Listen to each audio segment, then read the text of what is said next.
오늘 선포되어질 하나님의 말씀은 에스겔서 7장 1절에서 13절까지 말씀을 제가 봉독해 올리겠습니다. 에스겔서 7장 1절에서 13절입니다. 제가 봉독해 올립니다. 또 여호와의 말씀이 내게 임하여 이르시되 너 인자야, 주 여호와께서 이스라엘 땅에 관하여 이같이 말씀하셨느니라. 끝났도다. 이 땅 사방의 일이 끝났도다. 이제는 내게 끝이 이르렀나니 내가 내 진노를 내게 나타내어 내 행위를 심판하고 내 모든 가증한 일을 보응하리라. 내가 너를 불쌍히 여기지 아니하며 긍휼히 여기지도 아니하고 내 행위대로 너를 벌하여 내 가증한 일이 너희 중에 나타나게 하리니 내가 여호와인 줄을 너희가 알리라. 주 여호와께서 이같이 이르시되 재앙이로다. 비상한 재앙이로다. 볼지어다. 그것이 왔도다. 끝이 왔도다. 끝이 왔도다. 끝이 너에게 왔도다. 볼지어다. 그것이 왔도다. 이 땅 주민아, 정한 재앙이 내게 임하도다. 내가 이르렀고 날이 가까웠으니 요란한 날이요 산에서 즐거이 부르는 날이 아니로다. 이제 내가 속히 분을 내게 쏟고 내 진노를 내게 이루었어. 내 행위대로 너를 심판하여 내 모든 가증한 일을 내게 보응하되 내가 너를 불쌍히 여기지 아니하며 긍휼히 여기지도 아니하고 내 행위대로 너를 벌하여 너의 가증한 일이 너희 중에 나타나게 하리니 나 여호와가 때리는 이임을 내가 알리라. 볼지어다. 그날이로다. 볼지어다. 임박하도다. 정한 재앙이 이르렀으니 몽둥이가 꽃이 피며 교만이 싹이 났도다. 포악이 일어나서 죄악의 몽둥이가 되었은즉 그들도 그 무리도 그 재물도 하나도 남지 아니하며 그 중에 아름다운 것도 없어지리로다. 내 때가 이르렀고 날이 가까웠으니 사는 자도 기뻐하지 말고 파는 자도 근심하지 말 것은 진노가 그 모든 무리에게 임함이로다. 파는 자가 살아있다 할지라도 다시 돌아가서 그 판 것을 얻지 못하리니 이는 묵시가 그 모든 무리에게 돌아오지 아니하고 사람이 그 죄악으로 말미암아 자기의 목숨을 유지할 수 없으리라 하였음이로다. 아멘. 하나님의 크신 은총이 오늘도 하나님 앞에 하나님의 말씀을 듣고 겸손하게 겸허하게 하나님의 은총을 구하는 여러분들에게 함께하기를 간절히 축복합니다. 그 에스겔서를 계속해서 날마다 요즘은 에스겔서를 좀 깊이 제가 읽어봅니다. 그리고 계속해서 강해 설교를 준비하면서 24장 넘어서 25장, 26장까지 지금 설교 준비를 계속해서 하고 있는데요. 매일 에스겔서를 통해서 한 편 한 편 해서 여러분과 계속해서 이 시대의 아픔을 좀 그 시대의 아픔과 비교를 해서 함께 느낄 수 있을까라고 생각이 들어서 계속해서 준비를 하고 있으면서 하나님께서 계속해서 이야기합니다. 돌아오라, 돌아오라. 그런데도 이스라엘 백성들은 끝까지 말을 듣지 않습니다. 그러면서 이제 최종적으로 남은 자를 통하여서 바벨론에 의해서 586년입니까? 남유다가 이제 망하고 바벨론의 포로로 잡혀가서 70년을 포로 생활한 뒤에 내가 남은 자를 통하여서 다시 회복하리라 라고 하는 하나님의 말씀이 있는데, 오늘도 이렇게 사회적으로 일어나는 현상들을 보면서 다음 세대를 위해서 공부시키는 건 좋은 일이고 다 좋은 일인데 하나님께서 계속해서 매스컴이 어떤 초점을 어디에 맞추느냐에 따라서 생각하는 관점이 굉장히 다를 겁니다. 근데 지금 유독 기독교에 대한 그런 어떤 초점을 굉장히 강하게 맞추어서 바라보는 그런 이 상황에서 계속해서 기독교 관련된 그런 어떤 그것이 이단이 되었던 잘못된 사람들, 편협한 사람이 해서 하던, 욕심에 의해서 하던, 어쨌든 간에 계속해서 교회와 연결점이 있는 그런 기관들이 이렇게 터지면서 생각을 해봤습니다. 하나님께서 우리 기독교를 얼마만큼 남은 자를, 얼마간의 사람을 남기시려고, 그리고 남은 자를 통해서 하나님께서 세우시기를 원하신다면 그동안 우리 기독교가 얼마나 많이 처절하게 반성을 해야 했으면 하나님께서 이렇게 외부 어떤 언론들이나 여러 가지를 통해서 이렇게 힘들게 만드실까라고 하는 생각을 해봤습니다. 지금 이스라엘과 지금 우리 기독교 상황을 비교할 수는 없지만 꼭 그렇다는 건 아니지만, 그러나 그 당시에 계속해서 하나님께서 돌아오라 하는데도 불구하고 돌아오지 아니하고 제멋대로 우상 숭배하면서 살았던 그 이스라엘 백성들, 결국은 망하거든요. 돌아오면 되는 건데. 근데 오늘날 계속해서 저는 마음에 힘든 것이요, 정말 우리 기독교가 이런 어떤 여러 가지 현상 속에서, 지난주에도 말씀드렸듯이 여리고성을 돌면서 절대 침묵이라고 하는, 절대 침묵해야 될 그런 기간 같은데 계속해서 자기의 주장을 펼치면서 이렇게 사회의 초점이 대상이 된다는 것은 참 안타까운 일이다라고 생각하고, 지금이라도 교회가, 지도자들이 사회에 대해서나 국가에 대해 정부에 대해서 여러 가지 주장을 하고 우리가 나름대로 권리를 찾고 하는 일은 중요한 일이긴 하지만, 하나님 앞에 좀 모든 걸 내려놓고 절대 침묵하면서 하나님 앞에 더 가까이 나아가려고 몸부림친다면 분명히 회복되리라 그렇게 여겨지는데, 참 안타깝다라고 하는 그런 생각이 많이 듭니다. 그러면서 하나님께서는 얼마만큼 오늘날 기독교가 반성하게 만들기 위해서 이러시는가라고 하는 그런 생각이 들면서, 그럼에도 불구하고 욕심에요, 목사 아닙니까? 욕심에 하나님께서 마지막 남기셔서 그 이스라엘 백성들을 회복시키는 그 남기는 사람 있지 않습니까? 소수일 텐데 하나님 끝까지 믿음을 잘 지켜서 하나님께서 남기고자 하는 그 사람, 믿음의 사람, 하나님을 신실하게 하나님을 바라보는 사람이 우리 믿음의 사람들 한 사람 한 사람 되게 주옵소서. 같이 실망하고 넘어지는 것이 아니라 그 가운데서도 하나님께서 남기고 싶어하는 사람이 되셔서 어느 날 우리가 함께 세워 나가야 될 때, 회복해 나가야 될 때 아름답게 쓰임받는 사람이 되면 좋겠다. 누구나 넘어질 때는 다 넘어지는 건 맞습니다. 사람들은 충분히 넘어질 만해. 이런 가운데 실망할 수 있고 좌절할 수 있고, 오늘 인터넷 보니까 기독교가 지긋지긋하다, 넌저리가 난다, 이런 단어들로 이렇게 도배를 했어요. 내가 믿지 않는 사람이었으면 어땠을까? 저도 그런 표현들을 했을 것 같아요. 겉으로 드러나는 그 현상만 보게 된다면. 그런 어떤 현상 속에서 어디를 가더라도 기독교인이다, 나 교회 다닙니다 라고 말도 못할 정도의 상황이, 이런 상황 가운데서 내가 하나님을 좀 멀리할 수도 있고 넘어질 수도 있고 믿음을 저버릴 수도 있고 포기할 수도 있고 라고 하는 이런 어떤 상황 가운데서 일지라도 하나님의 눈에 띄어서 결국은 하나님의 나라를 함께 회복시키고자 하는 하나님의 뜻에 맞는 그 믿음의 사람, 하나님께 남기고자 하는 사람이 우리의 성도님들 되었으면 좋겠다 하는 그런 욕심을 가지고 하나님 앞에 기도합니다. 우리는 예배를 드리기 위해서 오늘 이렇게도 예배의 시간을 통해서 성전에 모였습니다. 하나님은 우리를 사랑하시기 때문에 무한정 참지는 않습니다. 무한정 참을 것처럼 느껴져서 그동안 우리가 살아왔는지는 몰라도 성경을 더군다나 에스겔서를 붙잡고 실험을 하면서 느끼는 그런 감정은, 하나님 우리를 정말 사랑하셔서 예수 그리스도를 보내시면서까지, 그 십자가에 죽이면서까지 우리를 사랑하신 건 맞는데 사랑하기 때문에 무한정 참지는 않습니다.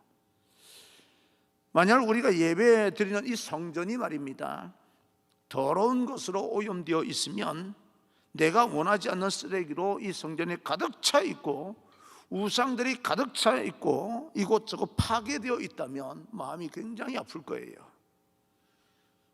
에스겔 선지자는 당시 예루살렘 성전이 파괴되어 있고 우상 숭배로 가득 차 있는 걸 보면서 안타까운 마음으로 하나님께서 들려주시는 그 말씀을 대언합니다. 오늘 우리가 하나님의 말씀을 대하면서 우리 안에 있는 우상과 공동체 안에 있는 우상을 제거하는 결단의 시간이 되기를 간절히 소망하고, 여러분이 마지막 하나님께서 남기고 싶어하는 남은 자, 그 사람 안에 들어갈 수 있기를 간절히 소망합니다. 물론 우리도 교회를 향해서 불평할 수 있어요. 정말 창피하다라고 말할 수도 있습니다. 그러나 하고 싶어하는 말을 꼭 마음에 담고요, 절대 침묵하면서 하나님 앞에 더 가까이 나아가려고 할 때 하나님에 의해서 회복되는 것이지 우리가 회복시킬 일은 아니다라고 하는 생각이 더 강하게 듭니다.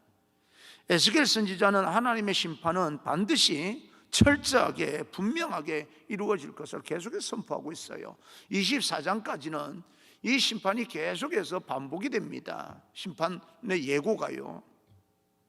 그러면서 이제 25장부터는, 에스겔 25장부터는 이 이스라엘이 멸망당하는데 거기에서 흐뭇해하고 또 멸망당하는 걸 돕는 그 에돔과 모압과 블레셋을 멸망하는, 심판하는 그런 장면도 나옵니다.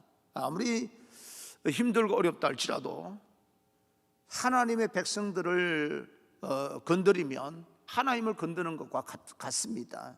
그런 어떤 주변에 있는 나라들, 주변 국가들도 하나님께서 내버려 두지는 않습니다. 그러나 하나님의 관심은 바로 우리들입니다.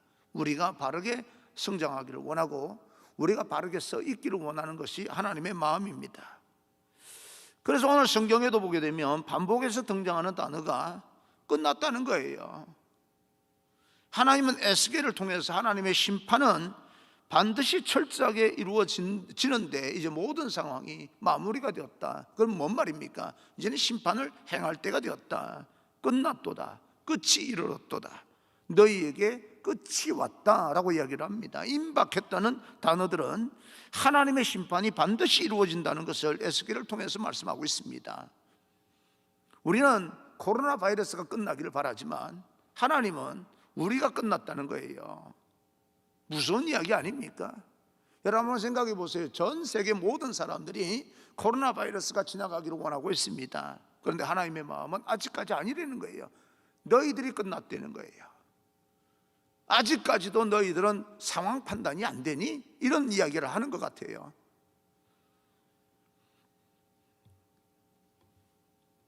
우리가 하나님의 말씀이 들려질 때 반응하는 사람 중에 세 가지 종류의 사람이 있습니다. 어떤 사람은 하나님은 사랑의 하나님이라고 말씀하시고 우리를 그렇게까지 사랑하시는데 어떻게 심판을 할 수 있겠느냐, 우리 인생을 이렇게 끝낼 수 있겠느냐라고 말하는 사람이 있습니다. 그리고 두 번째로 사람들은 분명히 예언자와 선지자를 통해서 심판에 관한 이야기를 들었음에도 불구하고 그 내용을 머리로는 다 듣고 알고 있는데도 불구하고 받아들이지 못하는 사람이 있습니다. 그리고 또 다른 사람 중에 한 부류의 사람은 예언자들의 심판의 소식을 듣고 하나님 앞에 절박한 마음으로 돌아와서 하나님 앞에 외칠지언정 절대 침묵하면서 몸부림치면서 이 시대의 모든 아픔을 끌어안고 하나님 앞에 기도하는 사람이 있습니다. 우리는 어떤 사람일까요? 여러분은 어떤 사람입니까? 무조건 하고 하나님의 심판을 거부하는 종류의 사람입니까? 알고는 있는데 받아들이지 못하는 사람입니까? 이런 모든 아픔을 끌어안고 하나님 앞에 나와서 기도하는 사람입니까? 우리는 하나님의 심판의 메시지를 듣고 어떤 반응을 지금 보이고 있는가라고 하는 것은 오늘날 여러 가지 현상, 이 세상에서 일어나는 모든 현상을 통하여서 우리에게 주시는 그런 어떤 메시지에 대해서 반응하는 것과 똑같은 그런 현상이 일어나는 건 아닐까라고 하는 그런 생각을 해봅니다. 하나님의 심판이 임한다는 메시지 앞에 철저하게 회개하고 하나님 앞에 돌아오는 사람들, 내가 그동안 잘못 생각을 한 거구나. 하나님은 끝까지 마지막까지 그 죄를 제거하시고 그동안 계속해서 말씀드렸던 것처럼 아픈 마음을 가지고, 저는 아픈 마음을 가지고 전했는데요, 하나님의 마음이 한탄하고 근심하사 모든 이 땅의 생명들을 썰어버리려고 할 때, 한 생명도 남기지 않냐고 썰어버리려고 할 때 하나님의 눈에 띈 노아 같은 한 사람, 그 한 사람을 남기기 위해서 하나님이 끝까지 가시고자 하는데 우리는요, 끝까지 하나님께서 설마 그럴 리가 없다라고 하는 그런 태도로 하나님 앞에 돌아가지 않고 있지는 않은가라고 하는 그런 생각을 많이 해봤습니다. 그래서 하나님은 철저한 심판 중에 이 남은 자를 통하여서 다음 세대에 하나님의 심판의 철저함을 증거하기 위해서 남은 자를 통해서 하나님 나라를 회복시킬 것인데, 오늘은 이렇게 우리가 절망스러운 가운데, 어떤 현상 가운데 안타까운 마음을 가지고 이야기하는 이유가 무엇이겠습니까? 다음 세대 희망이 있다는 거예요. 남은 자를 통해서 회복시키겠다는 겁니다. 그 남은 자가 누굽니까? 부모 세대지요.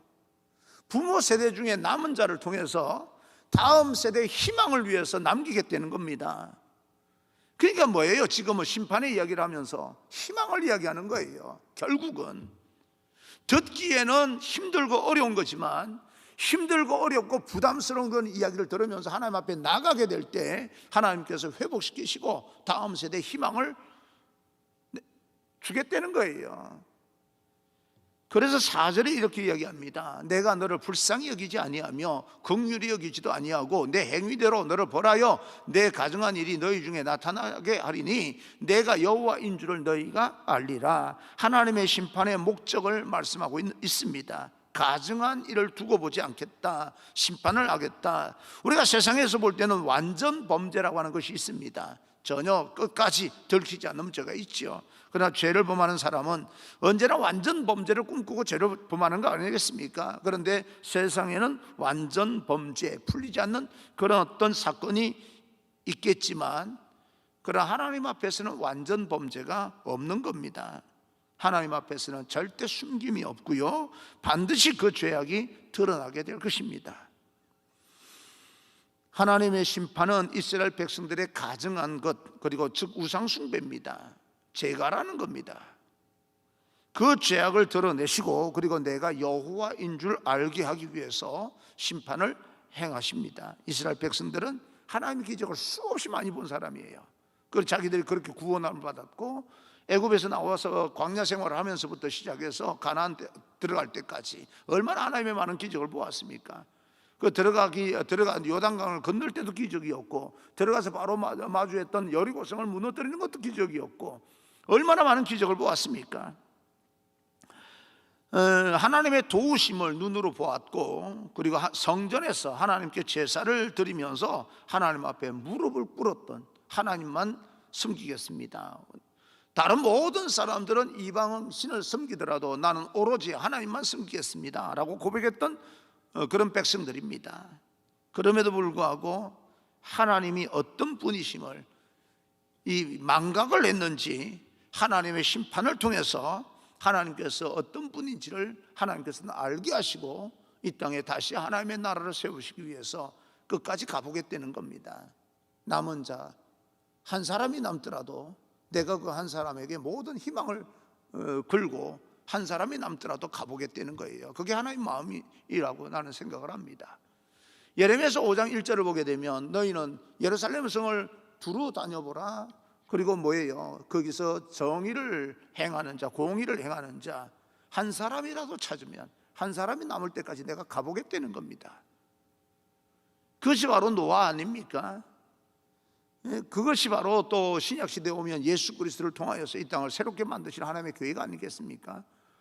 한 사람이라도 남을 때까지는 가보겠다라고 했을 때 우리는 그 앞에서 이래저래 뭐 정의를 외치고 공의를 외치고 이 땅에서 정부가 이렇게 하면 되냐 저렇게 하면 되냐라고 하는 것보다 하나님 앞에 잠잠히 절대 침묵을 하면서 하나님 앞에 나아가는 한 사람이 되게 될 때 그 사람을 통해서 하나님께서는 회복의 계획을 세우시는 거지요. 에스겔 선지자의 예언, 그것은 분명하고 확실하고 완전하게 이루어지는 하나님의 예언의 말씀입니다.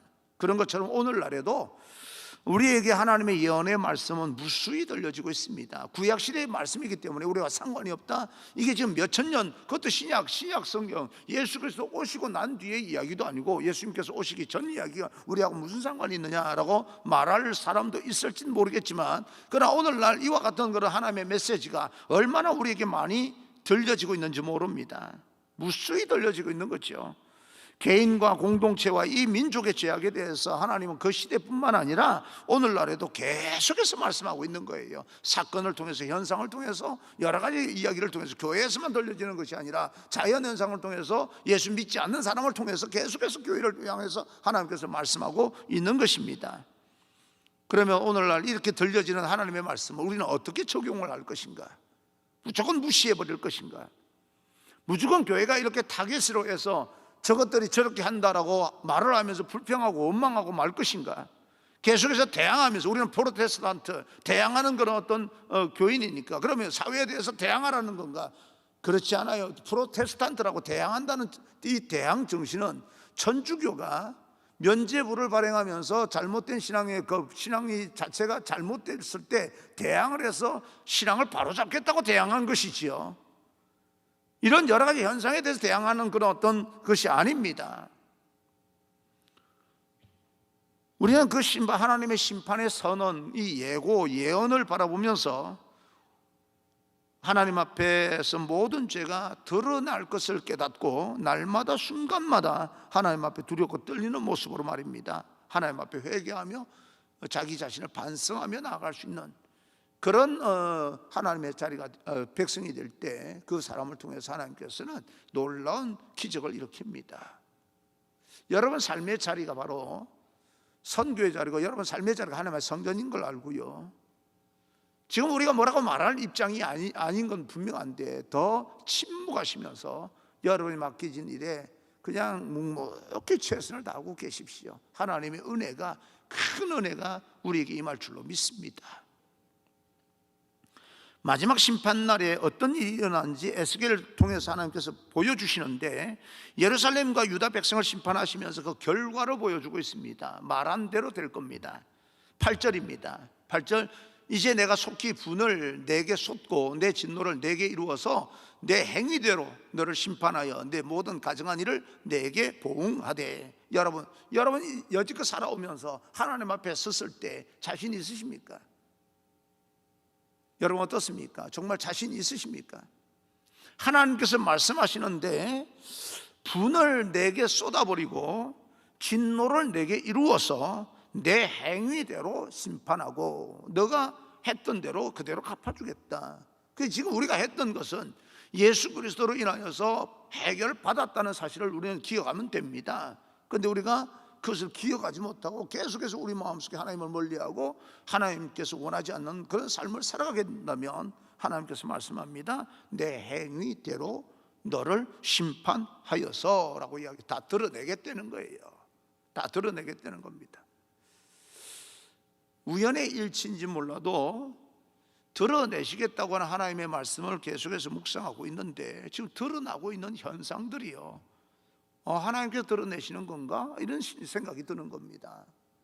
드러내신다, 하나님께서 드러내신다는 것은 이방 사람들의 우상숭배가 아닙니다.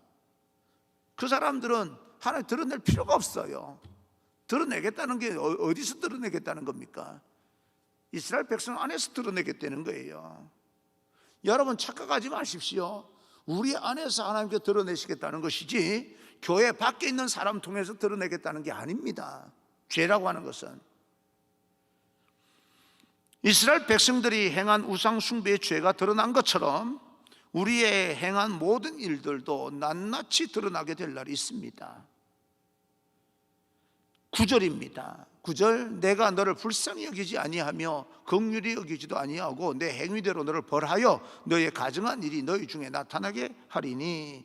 하나님 자체가 긍휼과 자비가 없다는 말이 아닙니다. 하나님은 그 긍휼과 은혜가, 그 인자심이 영원합니다. 그러나 하나님께 심판하시는 그 심판에는 공정하고 정의롭기 때문에 하나님 앞에서는 긍휼과 자비와 인애가 통하지 않습니다. 그래서 너무너무 사랑하시기 때문에 이런 하나님의 공의를 어느 정도 충족시키기 위해서 당신이 직접 이 땅에 육신의 몸을 입고 내려오셔서 죄값을 치르기까지 하면서 우리를 사랑해 주신 것이 하나님의 사랑이기 때문에 우리가 하나님께서 어쩌면 우리를 사랑하신다면서 이럴 수 있겠는가라고 변명할 수가 없다는 겁니다. 그러면 변명하기 전에 뭐 하면 되는 겁니까? 예수 그리스도 이름으로 하나님 앞에 나가면 됩니다. 뭐 변명할 것도 없습니다. 하나님 사랑이 이렇고 저렇고 말할 것도 없어요. 예수 그리스도 이름으로 하나님 앞에 나아가기만 하면 되는 거예요. 그러면 여러분 정말 하나님 앞에 나아간다면 이 땅에 일어나는 현상이 뭐가 두렵습니까? 두려울 게 없는 거예요. 만약에 그렇게 우리 신앙이 그렇게 무장이 된다면 하나님께서 심판하시는 그 심판이 공의롭습니다. 정의롭습니다. 그러니 심판대 앞에 우리가 가기 전에 하나님의 긍휼과 자비와 인애를 기억하고 예수 그리스도 이름으로 하나님 앞으로 돌아가면 됩니다. 하나님 그걸 원하고 계시는 거예요. 9절입니다. 9절, 나 여호와가 때리는 이임을 내가 알리라. 때린다라고 하는 것은 치면서 고통을 준다, 그 말 아니겠습니까? 하나님은 고통을 통해서라도 이스라엘 백성들이 회개하고 하나님 앞에 오기를 원합니다. 너희 돌아오라, 너희가 내게로 돌아오면 내가 너를 고쳐서라도 사랑하리니. 그 호세아 14장 말씀입니다. 내가 너희에게 하늘에 이슬 같은 존재가 되어주겠다, 다시 회복시켜 주겠다는 거예요. 결국은 하나님께서 때린다는 그 초점, 때린다고 하는 고통을 준다는 데 초점 맞추지 마시고 돌아오면 내가 너의 하나님이 되고 너희는 내 백성이 되고 나는 너를 통해서 회복시킨다고 하는 거기에 한번 초점을 한번 맞춰보십시오.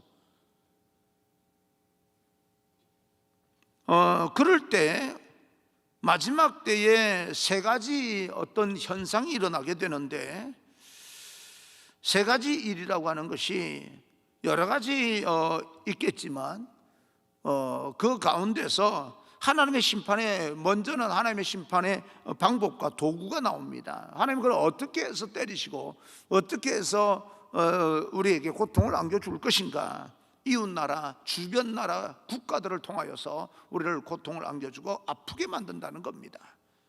10절 11절입니다 10절 11절, 볼지어다 그날이로다, 볼지어다 임박하도다.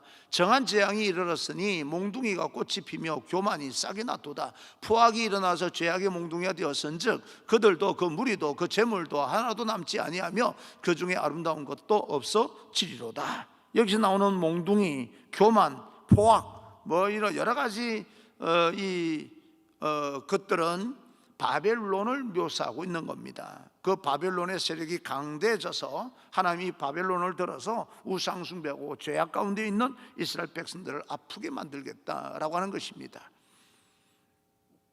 그런데 그때가 임박했다는 겁니다. 12절입니다 12절, 때가 이르렀고 날이 가까웠으니 사는 자도 기뻐하지 말고 파는 자도 근심하지 말 것은 진노가 그 모든 무리에게 임함이로다. 여기서 사는 자, 파는 자라고 하는 것은 당시에 토지를 매매하는 사람들을 말합니다. 부자들은 돈이 있으니까 계속해서 돈을 벌어서 가난한 사람들의 토지를 계속해서 이제 사들입니다. 더 부자가 되겠죠. 그리고 가난한 자들은 토지를 이제 팔아서 생계를 유지해야 되니까 팔게 됩니다. 가난한 자는 토지를 팔 수밖에 없는 상황이고요. 그럼 팔면 어떻게 되는 겁니까? 돈이 있겠지요. 돈을 쓰고 남으면 이제 끝이에요. 그렇잖아요. 그건 끝이에요. 그래서 근심과 걱정과 두려움에 빠져 있게 되지만 하나님의 심판이 곧 임박했는데 네가 가지고 있는 것이 땅이 많은들, 땅을 팔아버린들 무슨 소용이 있겠냐. 걱정하지 마. 지금 그것이 문제가 아니야 라고 이야기를 하고 있는 겁니다. 그것이 문제가 아니라는 거예요. 어쩌면 하나님의 마지막 심판이 있을 때는 가진 것이 더 고통일 수도 있겠지요. 가진 것이 없으면 훌훌 털어버리고 하나님 앞에 나가면 되는데 가진 것이 많은 사람들은 참 고통이 심하게 될 것입니다. 가진 것이 고통일 수도 있겠다. 그러니까 하나님의 심판이 임박했을 때는 가진 것이 더 고통입니다. 그렇게 될 날이 온다는 거예요. 여러분이 가지고 있는 것이 나쁘다라고는 말이 아닙니다. 그것을 지배할 수 있는 사람이 되기 바랍니다. 노예가 되지 마시고 돈을 많이 버는 것 대단히 중요합니다. 나는 여러분 한 사람 한 사람, 여러분 가정이 돈을 많이 벌었으면 좋겠어요. 어떨 때는 우리 김인홍 권사님이 예전에 한번 이야기했던 것처럼 돈을 세다가 밤을 새게 주옵소서. 얼마나 멋있는 기도예요. 나는 그렇게 됐으면 좋겠어요. 김인홍 권사님 부자가 됐으면 좋겠어요. 설사 일이 밀려가지고 말이에요. 그 새마을금고에서 돈 혼자 남아서 돈을 세다가 밤 홀딱 세더라도 돈만 많으면 좋겠어요. 우리 장로님들이 주일에 헌금 개수를 하지 않습니까? 어느 때는요 참 안타까워요. 어느 장로님 한 번은 조금은 불평을 쏟아내더라고요. 헌금 개수하는데 밥도 못 먹고 말이에요. 뭐 하는 거냐고 하면서 불평을 쏟아내길래 제가 이야기했습니다. 나는 장로님, 점심을 못 먹는 정도가 아니고요, 예? 솔직한 인간적인 마음으로 밥 못 먹는 거는 그 문제가 아니고 오후 예배 드릴 수 없을 정도로 바빴으면 좋겠다고, 돈 세느라고. 주차장에 주차하는 분들이요, 말을 안 듣는다고 죽겠대요. 그래서 뭐 어떻게 주차장을 좀 넓혀달라, 그리고 저기 운동장에 주차장 좀 사용하게 해달라고 불평을 하면서 그래도 이래저래 하는데 요즘은 그런 불평이 하나도 없습니다. 아, 불평이 있을 때가 좋았다, 그런 생각을 합니다. 부딪혀서 갈등이 있고 갈등을 해결하더라도 해결할 수 있는 능력만 있으면요, 갈등이 있는 게 나아요. 불평하는 게 더 나을 것 같아요. 그런 생각이 드는 겁니다. 요즘 우리 장로님들 헌금 개수하는데요, 김지효 장로님만 바빠요. 또 다른 분들도 바쁘겠지만 왜 바쁘냐면 온라인으로 헌금하니까 다 끝나고 나면 그곳까지는 같이 바쁜데 다 끝나고 나면 또 다시 통장 정리하시느라고 또 혼자서 이렇게 애쓰시는 거 보니까 좀 상황이 좀 바뀌었어요. 우리 장로님 다 애를 쓰고 있어요. 그러나 그 애쓰는 가운데서 김지효 장로님이 또 뒤에 마무리하느라고 바빠요. 그러니 정말 우리가 부자가 됐으면 좋겠고 여러분 가진 것이 많았으면 좋겠습니다. 그러나 거기에 매몰되지 마십시오. 거기에 노예가 되지 마십시오. 그것을 지배하는 사람이 되길 바랍니다. 그걸 지배해야지, 내가 거기에 매달리면 안 되고 노예가 되면 안 됩니다. 근데 마지막 심판날에는 그렇게 가진 것이 오히려 우리에게 더 뭐예요? 아픔이 되고 고통이 될 수 있다는 이야기입니다. 성경을 보면서 그러면 우리는 어떻게 살아야 되는가? 하나님의 심판이 정말 임박했다면 작은 일이든 큰 일이든 물질이 많고 적음으로 인하여서 마음 쓸 것이 아니라 하나님이 나를 어떻게 이 시대를 사용할 것인가, 내가 정말 남은 자가 되어서 하나님 앞에 더 아름답게 쓰임을 받을 것인가, 하나님을 외면하고 다른 사람처럼 내가 살아가야 될 것인가 라고 하는 결단하는 것이 더 중요합니다. 여러분 가진 모든 눈에 보이는 현상들 때문에 정말 중요한 것을 잃어버리지 않기를 바랍니다. 우리가 지금 현재 말세를 살아간다고 이야기합니다. 말세지말이라고 하는 말이 그 말입니다. 마지막이 가까웠다는 거예요.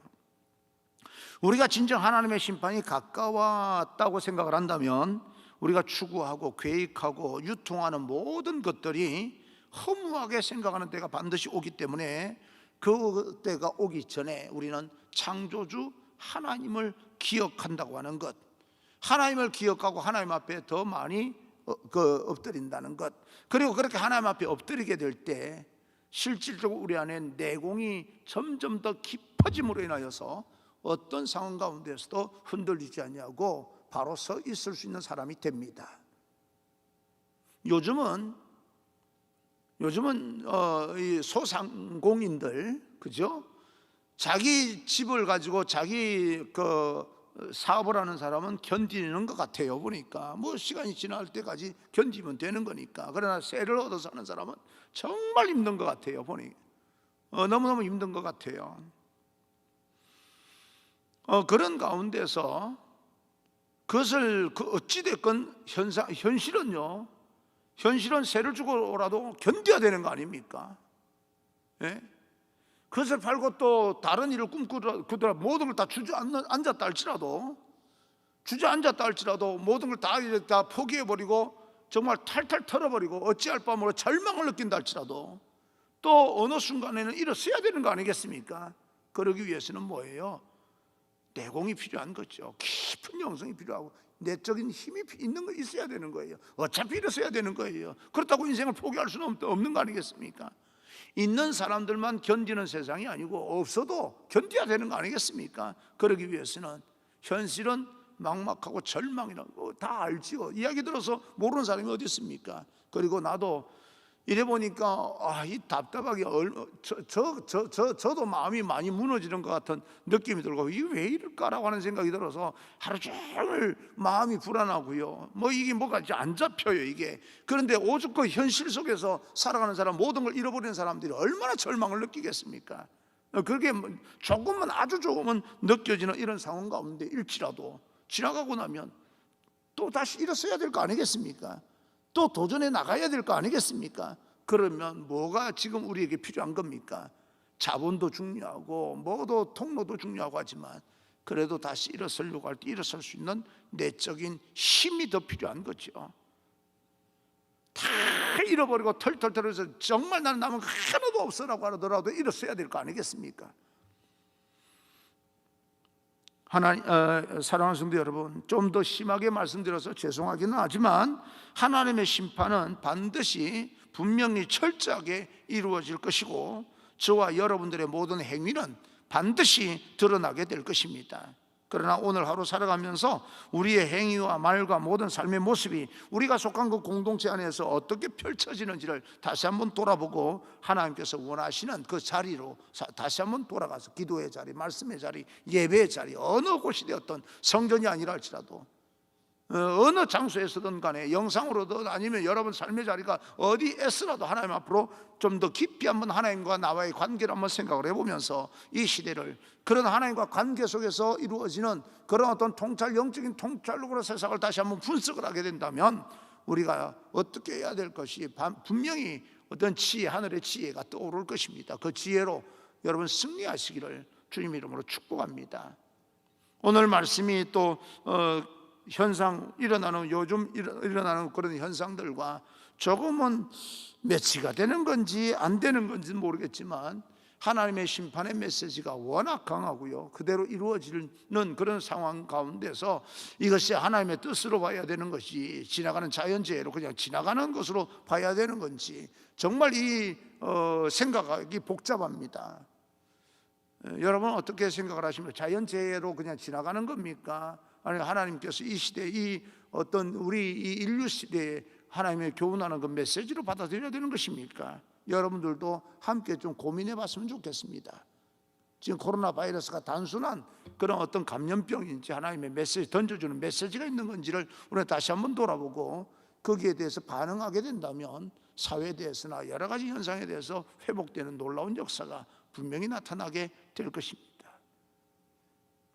모두가 아파할 때 함께 그래도 아파해 줄 수 있는, 그리고 회복의 자리에 여러분이 서 있어 줄 수 있는 용기를 꼭 가지시기를 바라고, 말씀드렸듯이 하나님께서 마지막까지 남기고 싶어하는 그 사람, 한 사람이 된다면 여러분 한 사람 한 사람이 됐으면 좋겠고요, 우리 교회가 됐으면 좋겠습니다. 다른 교회가 되지 말라라고 하는 것이 아니라 다른 교회도 되었으면 좋겠고, 그렇죠? 그래서 믿음을 잘 지키고 하나님의 관계를 다시 한번 회복할 수 있는 그런 믿음의 사람이 되기를 주님 이름으로 축복합니다.